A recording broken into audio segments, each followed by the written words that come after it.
இன்றைய முதல்வர் அன்றைய போராட்ட வீரர்.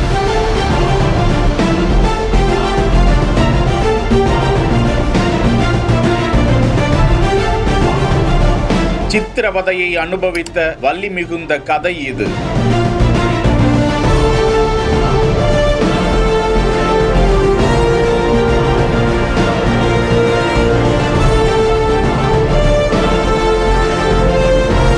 திமுகவோட ஐடி விங்ஸ்ல உண்மையாவே நடந்த இந்த சம்பவம் குறித்த காட்சியை AI காணொளி மூலமா வெளியிட்டு இருக்காங்க. அவசர நிலை பிரகடனப்படுத்தப்பட்ட எமர்ஜென்சி காலம் 1975ஆம் ஆண்டு ஜூன் மாதம் 25ஆம் தேதி அந்த உத்தரவு பிறப்பிக்கப்படுது. அதிலிருந்து 21 மாத காலம் யாருமே மத்திய அரசுக்கு எதிராகவோ பத்திரிகை கூட யாருமே மத்திய அரசுக்கு எதிராக பேசக்கூடாது, ஆர்ப்பாட்டம் போராட்டம்னு நினைச்சு கூட பார்க்க கூடாது. பல பத்திரிகைகளும் தணிக்கை செய்யப்பட்டது. எதிர்த்து எழுதியவர்கள் கைது செய்யப்பட்டார்கள். பத்திரிகை நிறுவனங்கள் இழுத்து மூடப்பட்டு சீல் வைக்கப்பட்டன. ஏராளமானோர் கைது செய்யப்பட்டு அந்த தனிச்சிறையில் அடைக்கப்பட்டாங்க. 8க்கு 8 அடி தான் இருந்திருக்கு. தற்போதைய முதலமைச்சர் ஸ்டாலின் அப்போது சிறையில் அடைக்கப்பட்டு இருக்கிற இடத்துல 8க்கு 8 அடியில 9 பேரு தூங்கணுமா? வியர்வை வாசம், அங்கே புண்களை துடைத்து போட்ட பஞ்சுகள், ஒரு பக்கம் சிறுநீர் கழிக்கக்கூடிய பானை, மறுபக்கம் தண்ணீர் குடிக்கக்கூடிய பானை, ஒருவரை ஒருவர் இடித்துக் கொண்டுதான் தூங்க வேண்டுமா? திடீரென சிறை கதவை